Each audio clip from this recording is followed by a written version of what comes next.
Hello everyone. तो कैसे हैं आप सब? आई होप आप सब बढ़िया होंगे। तो देखिए, आज जो हम डिस्कस करेंगे वो करेंगे देवरानी जेठानी की कहानी। हमारा ये उपन्यास है। मैं आपको सिलेबस भी बता देती हूँ कि कहाँ, जैसे देखो ये लगा हुआ है। तो ये रहे हमारा उपन्यास का यहाँ पर चैप्टर। तो हिंदी उपन्यास, जो पहला उपन्यास है पंडित गौरीदत्त देवरानी जेठानी की कहानी, ये वाला आज हम डिस्कस करेंगे। तो बिना टाइम वेस्ट किए चलिए स्टार्ट करते हैं। तो मेरी जो हैंडराइटिंग है उसके ऊपर मत जाना आप। अगर आपको कहीं समझ नहीं है आए तो मैं बोल रही हूँ, आप सुनना, ठीक है। तो देवरानी जेठानी की कहानी, ये उपन्यास है। कहानी यहाँ पर लिखा हुआ है खाली, और वैसे ये एक उपन्यास है। और 1870 इसका टाइम पीरियड है। प्रकाशित हुआ है 1870 में। और इसके लेखक कौन है? तो पंडित गौरीदत्त शर्मा। सबसे पहले पॉइंट आता है हमारे पास कि गोपाल राय, पुष्पराज सिंह, संतोष गोयल, उषा कस्तूरिया, उमेश माथुर आदि इसे हिंदी का पहला उपन्यास मानते हैं। तो देखिए कौन मानते हैं हिंदी का पहला उपन्यास, तो नाम यहाँ पर दिए गए हैं। इस तरह से क्वेश्चन भी बनते हैं। नेक्स्ट है, इस उपन्यास की मूल प्रति नेशनल लाइब्रेरी में सुरक्षित है, जो मात्र 35 पृष्ठों की है। कितने पृष्ठों की है? तो मात्र 35 पृष्ठों की।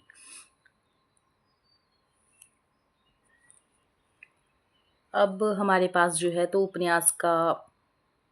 उपन्यास से जो क्वेश्चन बनते हैं वो वाले आ रहे हैं। आपने सिर्फ सुनना है, मैं बोलूँगी, आपके ये पॉइंट बिल्कुल क्लियर होते जाएंगे, जो उपन्यास के जितने भी पॉइंट हैं। तो सबसे पहले आता है, सर्वसुख नामक अग्रवाल बनिया की कथा किस उपन्यास में लिखित है? तो कौन से उपन्यास में लिखित है? तो देवरानी जेठानी की कहानी में ये लिखित है। नेक्स्ट बनता है, जैसे इसके पात्र कौन कौन हैं? तो पार्वती है, सुखदेई है, दौलत राम और छोटे इसके पात्र हैं। अच्छा, पार्वती कौन है? तो इनकी बड़ी बेटी है, बड़ी लड़की है इनकी पार्वती। और इनका एक बेटा है और ये दिल्ली में रहती है, ठीक है। नेक्स्ट है सुखदेई। सुखदेई क्या है? इसके बेटे हैं, बेटा है इसका। और इसकी शादी कहाँ हुई है? तो हापुड़ में हुई है, बंशीधर कवाड़ी के यहाँ। क्वेश्चन बनता है ये, और यूजीसी नेट में भी पूछा गया है, क्योंकि वहाँ पर भी ये सिलेबस में लगा हुआ है देवरानी जेठानी की कहानी। तो बनता है क्वेश्चन कि इसकी जो सुखदेई है वो उसकी शादी कहाँ हुई थी? तो हापुड़ में हुई थी, बंशीधर कवाड़ी के यहाँ। नेक्स्ट आता है दौलत राम। ये इनका बड़ा बेटा है, अग्रवाल बनिए का ये बड़ा बेटा है। और इसकी पत्नी का नाम क्या है? तो पत्नी का नाम है ज्ञानो। और इनकी दो बेटियां हैं, बेटियों का नाम क्या है? तो मुलिया और कन्हैया। नेक्स्ट आता है छोटे।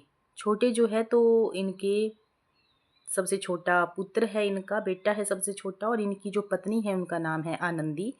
और इनके दो बेटे हैं, नन्हे और मोहन। और इनकी जो शादी हुई थी, ये जो मोहन है इसकी शादी कहाँ हुई थी? बुलंदशहर में हुई थी।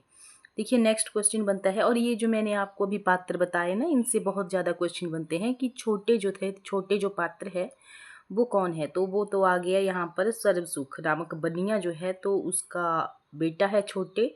और आनंदी इसकी पत्नी है जो कि पढ़ी लिखी है। और ये जो ज्ञानो होती है ये अनपढ़ होती है, ये चिड़चिड़े स्वभाव की होती है, जबकि इसका स्वभाव सही है। और आपको ना बाकी जानकारी जो है तो उपन्यास आप पढ़ लीजिएगा, वहाँ से आपको बहुत अच्छा रिजल्ट मिलेगा। ऐसे आपको नहीं पता लगेगा, क्योंकि मैंने जो है तो अपने शॉर्ट नोट्स बनाए हैं अपने लिए सिर्फ। तो मैंने सोचा चलो आपके साथ भी शेयर करती चलूँ। और इनके बेटे हैं नन्हे और मोहन। और इनकी जो दो बेटियां हैं, मुलिया और कन्हैया, ये बेटियां हैं इनकी बड़े की। नेक्स्ट आता है, देवरानी जेठानी की कहानी की अंतर वस्तु में शामिल है।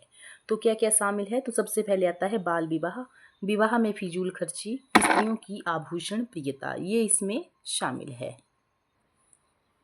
नेक्स्ट आता है, ये देवरानी जेठानी की कहानी के नायक कौन हैं? तो अभी मैंने आपको बताया सर्वसुख हैं, सर्वसुख नामक अग्रवाल बनिया है, तो सर्वसुख यहाँ के नायक हैं। अच्छा, इनके जो माता पिता थे वो 5 साल की उम्र में ही मर गए थे। जब इनका जन्म हुआ था तो उसके 5 साल के बाद इनके माता पिता मर गए थे। अब इनका जो पालन पोषण किया है वो किसने किया है? तो चाचा ने इनका पालन पोषण किया है, जो इनके चाचा हैं। और ये उस टाइम क्या काम करते थे? तो ये करते थे काम, कुकड़ी बेचने का काम करते थे। पेपर में ये क्वेश्चन बनता है कि किस चीज़ का जो है तो सर्वसुख सबसे पहले काम करता था? तो कुकड़ी बेचने का काम किया करते थे। इस कहानी के केंद्र में मेरठ शहर का जिक्र हुआ है। मेरठ शहर आपने याद रखना है। और इसके अलावा और कौन कौन से शहरों का जिक्र हुआ है, तो बुलंदशहर का, मेरठ का, दिल्ली, खुर्जा, गुड़गांव, हापुड़, आगरा और रुड़की। और अभी मैंने आपको बताया जो हापुड़ है यहाँ पर, तो हापुड़ में किसकी शादी हुई थी, तो इनकी इनकी जो छोटी बेटी थी सुखदेई, है ना, उनकी शादी हुई थी हापुड़ में। कहाँ, तो वंशीधर कबाड़ी के यहाँ। नेक्स्ट है 1870 में देवरानी जेठानी की कहानी के रूप में नया फूल खिला, जो हिंदी उपन्यासों का आरंभ बिंदु सिद्ध हुआ। ये जो कथन है ये किसका है, तो देखिए ये है कथन गोपाल राय जी का। नेक्स्ट पॉइंट है सर्वसुख का काम दो महानुभावों सेठों के कारण चला। अब जो सर्वसुख है, जो हमारा नायक है, उसका काम किन किन सेठों के कारण चला था, तो एक तो आता है टिकत नारायण और हर्ष सहाय काबली। टिकत नारायण और हर्ष सहाय काबली, ये आपको दो नाम याद रखने हैं। इनकी वजह से ही इसका ये काम चलता है। नेक्स्ट पॉइंट है देवरानी जेठानी की कहानी उपन्यास की रचना उपन्यास के रूप में नहीं बल्कि बालिकाओं के लिए उपयोगी पाठ्य वस्तु के रूप में हुई थी। ये जो कथन है ये किसका था, तो डॉक्टर गोपाल राय जी का।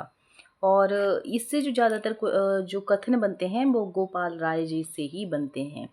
नेक्स्ट है लोक जीवन इस उपन्यास में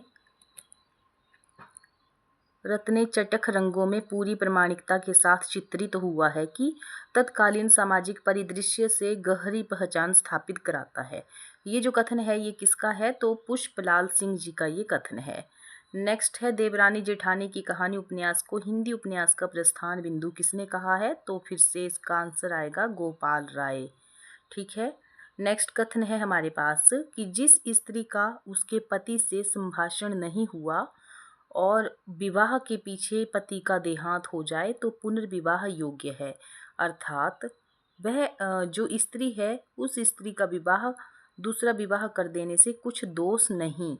तो ये जो कथन है ये किसका है, तो कृपी की मौसी का ये कथन है। नेक्स्ट कथन है हमारे पास धर्मशास्त्र में लिखा गया है कि जो अपने बड़ों की टहल करते हैं उनके कुल की वृद्धि होती है और स्वर्ग प्राप्त होता है। ये किसका कथन है, तो ये आनंदी का कथन है जो कि उनकी छोटी बहू है, छोटे की जो पत्नी है। नेक्स्ट है देवरानी जेठानी की कहानी का शिल्प पुराने किस्सों का शिल्प है, कथाकार ने उसमें कोई पर्याय नहीं किया है। ये कथन किसका है, तो ये गोपाल राय जी का कथन है। तो ये थी मेरे कुछ नोट्स।